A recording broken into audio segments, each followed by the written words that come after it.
குறைந்த விலை நிறைந்த தரம் தங்கள் தேவைகள் அனைத்தும் ஒரே இடத்தில் ஜெயச்சந்திரன் டெக்ஸ்டைல்ஸ். தன்னை சுற்றி எப்பொழுதுமே 25-20 ஆட்களை வைத்து பகல் வேலைகளில் எங்கே போனாலும் ஒரு கார்டை வச்சு மெயின்டைன் பண்ண ஒரு நபர். அவர்கள் காடு வெளியில் போயிட்டா நம்மகிட்ட கைத்துப்பாக்கி இருக்கணும், அதுதான் பாதுகாப்பு அப்படிங்கிறத உணராமல் இருந்தார் பாருங்க. அதுதான் ஆம்ஸ்ட்ராங்குடைய வாழ்க்கையில் மிகப்பெரிய துரதிர்ஷ்டமாக நான் கருதுகிறேன். அது மட்டும் இருந்திருந்தால் அவர் கண்டிப்பாக தன்னை தற்காத்து கொண்டு இருக்க முடியும். ஆம்ஸ்ட்ராங்கை ஏற்கனவே இந்த டீம்லாம் சேர்ந்து 5 முறை அட்டெம்ப்ட் பண்ணியிருக்காங்க. 5 முறையுமே அவங்களுக்கு சாதகமான சூழ்நிலை இல்லைங்கிறதுனால அவங்களே ஒதுங்கி சென்றிருக்கிறார். தமிழ்நாடு முழுவதும் 26,000 ரவுடி இருக்காங்க. 26,000 ரவுடியை 546 தனிப்படை போட்டு திரு டேவிட்சன் தேவாசீர்வாதம் அவர்கள் பொறுப்பெடுத்தோன்னே என்ன செஞ்சாரு, எல்லாரும் துப்பாக்கி சுடும் பயிற்சிக்கு போகணும், கண்டிப்பாக ஒவ்வொரு ரவுடியும் கண்காணிப்பு வளையத்துக்குள்ள கொண்டு வரணும் அப்படின்ட்டு எல்லா கதவுகளையும் தட்டியிருக்கிறாங்க. சில ரவுடிகள் பார்டரை விட்டு தாண்டி ஓடிக்கொண்டிருக்கிறார்கள். சென்னையில் பார்த்தீங்கன்னா 64 A+ இருக்குது. 64ல் 24 உள்ளே இருக்குது, 40 வெளியே சுற்றிட்டு இருக்குது. 40மே மனித மிருகங்கள் இல்லைங்க, A+ ரவுடிகள் அப்படின்னு இருக்குது. ஸோ அவங்க யாரை வேணா எப்போ வேணா அட்டாக் பண்ணுவாங்க. பட்டா கத்தியில் கேக்கு வெட்டுவாங்க. ஏன்டா கேக்கு கடைக்காரனை போய் கேட்டால் அவன் கழுத்துலேயே கத்தியை வைப்பாங்க. அப்படி ஆட்கள்லாம் இப்போ பார்த்தீங்கன்னா இவ்வளோ திமிரு பிடிச்சிருக்கும் போது கூட ஒருத்தன் மறுபடியும் மலர் கடியில் வச்சுட்டு கேக்கு வெட்டுறான் பார்த்தீங்களா. ஸோ இவனுங்களெல்லாம் என்னதான் பண்ணுறது அப்படின்னு தமிழக முதல்வர் நினைக்கணும்.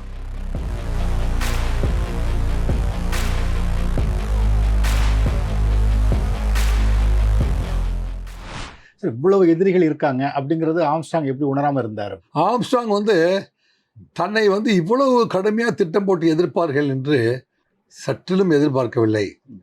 எதிர்பார்த்து அவர் நம்ம தற்காப்போடு இருக்கணும்னு நினச்சிருக்கிறாரு. அதுக்காக தான் அந்த 20 லட்சம் ரூபாய் ஆஸ்திரேலியாவிலேருந்து ஒரு துப்பாக்கியை வாங்கி அதை தேர்தலுக்கு அரசிடம் ஒப்படைத்து விட்டு தேர்தல் முடிந்தவுடன் திருப்பி வாங்கி கையில் வச்சுருந்துருக்காரு. மிகப்பெரிய துரதிர்ஷ்டமே கையில் அந்த துப்பாக்கியை வைத்து, அது பேரே கை துப்பாக்கி. அது கையிலே வைத்துக்கொள்வதற்காகத்தான், தற்காப்புக்காக கையிலே வைத்துக்கொள்வது துப்பாக்கி தான். அது எப்படி ஆம்ஸ்ட்ராங்குடைய மனைவி பொற்கொடி அங்கே எப்போவுமே உங்கள் கையிலே அந்த துப்பாக்கியை வச்சுக்கங்க அப்படின்னு சொல்லி கொடுக்காமல் விட்டாரோ, அல்லது அவர் எப்படி அதை மனப்பாடம் செய்து கொள்ளாமல் விட்டார் என்று எனக்கு தெரியவில்லை. தன்னை சுற்றி எப்பொழுதுமே 25-20 ஆட்களை வைத்து பகல் வேலைகளில் எங்கே போனாலும் ஒரு கார்டை வச்சு மெயின்டைன் பண்ண ஒரு நபர். அவர்கள் காடு வெளியில் போயிட்டா நம்மகிட்ட கைத்துப்பாக்கி இருக்கணும், அதுதான் பாதுகாப்பு அப்படிங்கிறத உணராமல் இருந்தார் பாருங்க. அதுதான் ஆம்ஸ்ட்ராங்குடைய வாழ்க்கையில் மிகப்பெரிய துரதிர்ஷ்டமாக நான் கருதுகிறேன். அது மட்டும் இருந்திருந்தால் அவர் கண்டிப்பாக தன்னை தற்காத்து கொண்டு இருக்க முடியும். இப்போ நமக்கு கிடைக்கிற தகவலை பார்த்தீங்கன்னா 5 முறை அட்டெம்ப்ட் பண்ணாங்கிறாங்க. இப்போ ராஜீவ்காந்தி கொலை வழக்கில் கூட பார்த்தீங்கன்னா ராஜீவ்காந்தியிலே ஒரு முறை எங்கள் கொலை செய்து விட்டார்களே ஒழிய, அதுக்கு முன்பு VP சிங் அவர்கள் பிரதமராக இருக்கும்போது சென்னைக்கு வருகிற பொழுது ஒரு பிரதமருக்கு என்ன பாதுகாப்பு இருக்கிறது அப்படிங்கிறத ஒற்றைக்கண் சிவராசன் டெஸ்ட் பண்ணியிருக்காரு. அவங்களுடைய கேடர்லாம் உள்ளே அனுப்பி ஒரு துண்டை போட வச்சுருக்காரு. சக்ஸஸ்ஃபுல்லாக VP சிங்க்கு துண்டு போட்டிருக்காங்க. பல்வேறு விஐபிக்கு அவங்க துண்டுகளை போட்டிருக்கிறார்கள். விவரம் தெரியாதவர்கள் ராஜீவ்காந்தி கொலை செய்து விட்டார்கள், அதில் பாதுகாப்பு குளறுபடி என்றால். ஆனால் ஒரு விவிஐபிக்கு இந்த நாட்டில் என்ன பாதுகாப்பு இருக்கிறது? நீண்ட காலமாக நீண்ட காலமாக அதை பல்வேறு இடங்களில் பயிற்சி எடுத்திருக்கிறார்கள். அதன் பிறகு சக்ஸஸ் பண்ண இடம் தான் ஸ்ரீபெரும்புதூர் ஒழிய, அது ஒரே அட்டெம்ப்டில் ஸ்ரீபெரும்புதூரில் ராஜீவ்காந்தியை அவங்க கொலை செய்து விடவில்லை அப்படிங்கிறது தான் உண்மை வரலாறு. இது வெளி உலகத்திற்கு பல்வேறு நபர்களுக்கு தெரியாமல் போயிருக்கலாம், அல்லது இந்த செய்தி கூட அவர்களை அப்டேட் பண்ணுறதா இருக்கலாம் ஒழிய. அதே போல தான் ஆம்ஸ்ட்ராங்கை ஏற்கனவே இந்த டீம்லாம் சேர்ந்து 5 முறை அட்டெம்ப்ட் பண்ணியிருக்காங்க. 5 முறையுமே அவங்களுக்கு சாதகமான சூழ்நிலை இல்லைங்கிறதுனால அவங்களே ஒதுங்கி சென்றிருக்கிறார்கள். ஆம்ஸ்ட்ராங் ஸ்பெல் பண்ணவே முடியாமல் அவங்க ஒதுங்கி சென்றிருக்கிறார்கள் அப்படிங்கிறது தெரிய வருது. ஸோ ஆம்ஸ்ட்ராங்குடைய பர்சனல் இன்டெலிஜென்ஸ் அப்படிங்கிற விஷயத்தில் நம்மளை யார் நம்ம கிட்டத்தட்ட ஒரு விவிஐபியாக வளம் கொண்டு இருக்கிற பொழுது நம்மளை அவ்வளோ சாதாரணமாக யாரும் நெருங்கி விட மாட்டார்கள் என்று மிகப்பெரிய தன்னம்பிக்கை அவருக்கு இருந்தது தான் அவருடைய தோல்வியாக கருத வேண்டும். 5 முறை அட்டெம்ப்ட் பண்ணியிருக்காங்க அப்படின்னா எந்தெந்த டீம், இப்போது காவல்துறை கூட இந்த 5 முறை அட்டெம்ப்ட் பண்ணுறதுக்கு எந்தெந்த டீம்லாம் வந்துச்சு அப்படிங்கிற கேள்வியை கூட கேட்கும் என்று நான் நினைக்கிறேன். ஃபர்ஸ்ட் டைம் அட்டன் பண்ணும்போது யாரெல்லாம் போனீங்க, செகண்ட் டைம் அட்டன் பண்ணும்போது யாரெல்லாம் போனீங்க, third time, fourth time, fifth time, இந்த 5 தடவையும் எந்தெந்த டீம்லாம் வந்து அட்டெம்ப்ட் பண்ணுறதுக்கு முயற்சி பண்ணுங்க அப்படிங்கிறத வந்து ஆராய்ச்சி பண்ணுமானால் அவ்வளோ பெரிய வந்து இந்த வழக்கில் இல்லைன்னா கூட, இந்த வழக்கில் பார்ட் ப்ளே பண்ணவில்லைன்னா கூட அவங்க அத்தனை பேரையும் லிஸ்ட் எடுத்து இவங்களாம் இந்த மாதிரியான குற்றவாளிகள் இந்த சமூகத்தில் இருந்திருக்கிறார்கள் என்பதை வந்து கண்டறிவதற்கு காவல்துறைக்கு ஒரு மிகப்பெரிய ஆராய்ச்சி கட்டுரை எழுதுவதற்கு, காவல்துறையில் வந்து எதிர்கால திட்டத்தை வந்து எதிர்காலத்தில் கண்காணிக்க வேண்டிய கடுமையான குற்றவாளிகள் யார் யார் என்று அடையாளம் கொள்வதற்கு இது ஒரு நல்வாய்ப்பாக கூட அமையும். எதிர்காலத்தில் வந்து சக்ஸஸ்ஃபுல் போலீஸாக எப்படி பயணம் பண்ணுறதுக்கு இவ்வளோ நோட்ஸை கொடுத்துருக்கு தமிழ்நாடு காவல்துறைக்கு.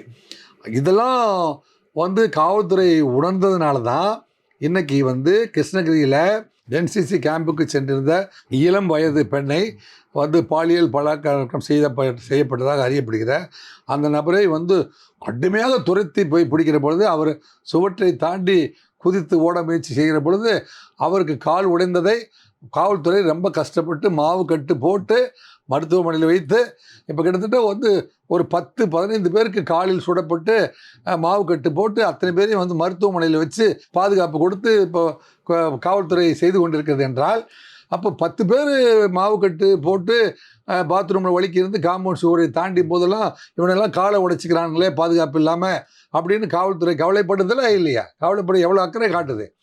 அப்படி இருந்து இவனுக்கு திருந்தினாங்களான்னு கேட்டால் மறுபடியும் வந்து சில பேர் வந்து அங்கொன்று மிங்கொண்டு காவல்துறை வந்து மிகப்பெரிய இப்போ திரு அருண் ஐபிஎஸ் அவர்களும் திரு டேவிட்சன் தேவாசீர்வாதம் அவர்களும் காவல்துறைக்கு தலைமை பொறுப்புகளை ஏற்றதுக்கு பிறகு குற்றங்கள் குறைந்திருப்பது என்கிறது வந்து உண்மை. அது வந்து சமூக ஊடகங்களும் பல்வேறு தலைவர்களும் வந்து இப்போது ஒரு கண்ட்ரோல்டு ஸ்டேட்டஸ்க்கு கொண்டு வந்துட்டாங்க அப்படின்னு ஒரு பெருமூச்சு விடலாம்னா அங்கொன்றும் இங்கொன்றும் காளான் போல முளைத்து கொண்டிருக்கிறது. அங்கங்கே மாவுக்கட்டுகள் நடந்து கொண்டே இருக்கிறது. அப்போ எத்தனை மாவுக்கட்டு போட்டால் இந்த நாடு வந்து நம்ம கண்ட்ரோலுக்கு வரும்னே வந்து இப்போ தான் வந்து ஒரு பயிற்சி, இந்த ட்ரையல் அண்ட் எரர் மெத்தடை வந்து இப்போ இம்ப்ளிமெண்டேஷன் பண்ணிகிட்ருக்கு.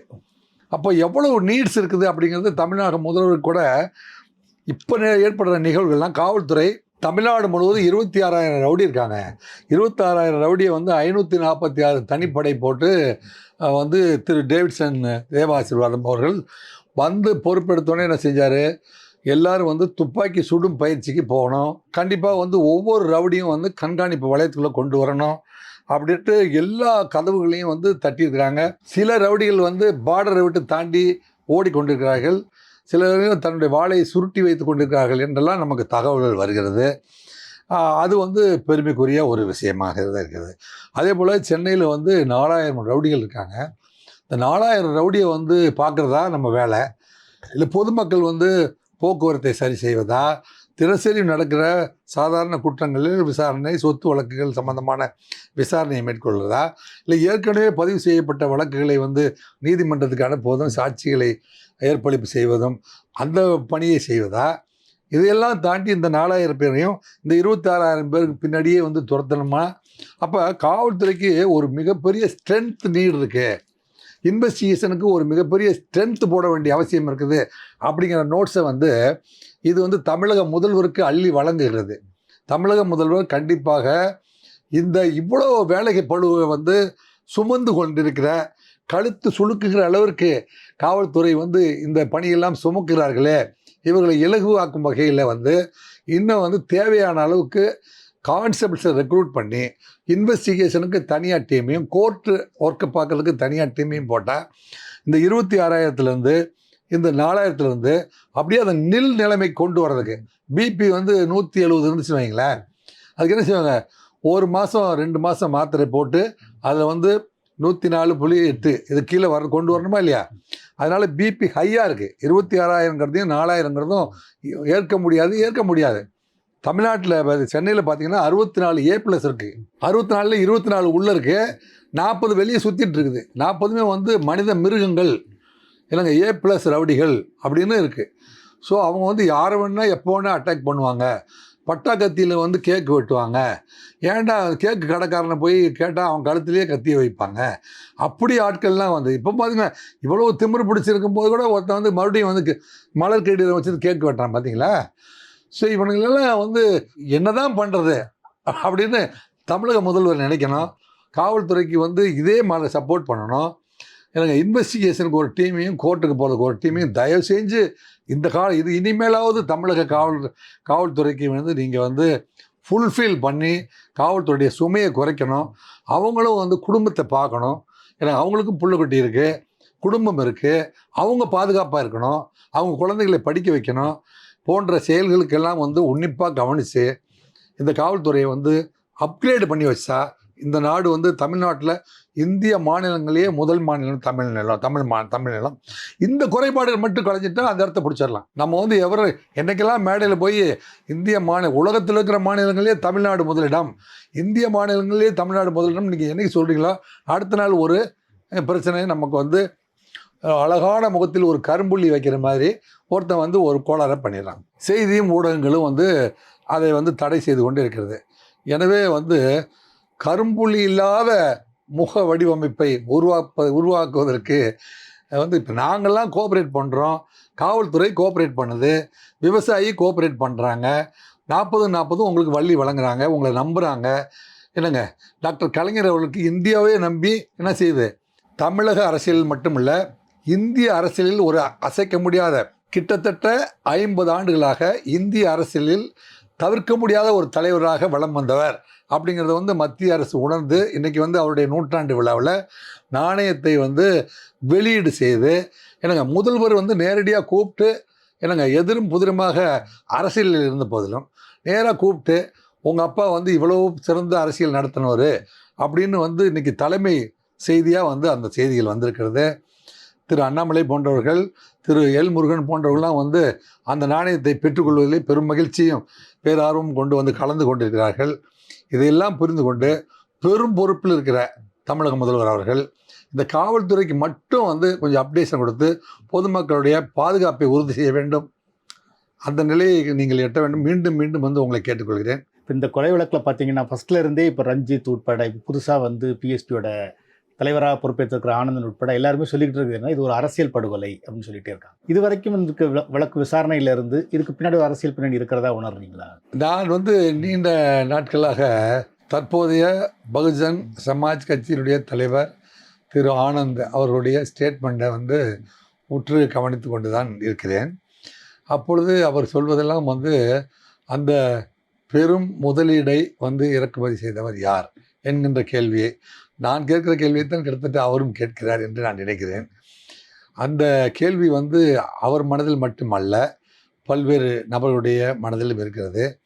அதை தெளிவுபடுத்த வேண்டிய பொறுப்பு காவல்துறைக்கு இருக்கிறது.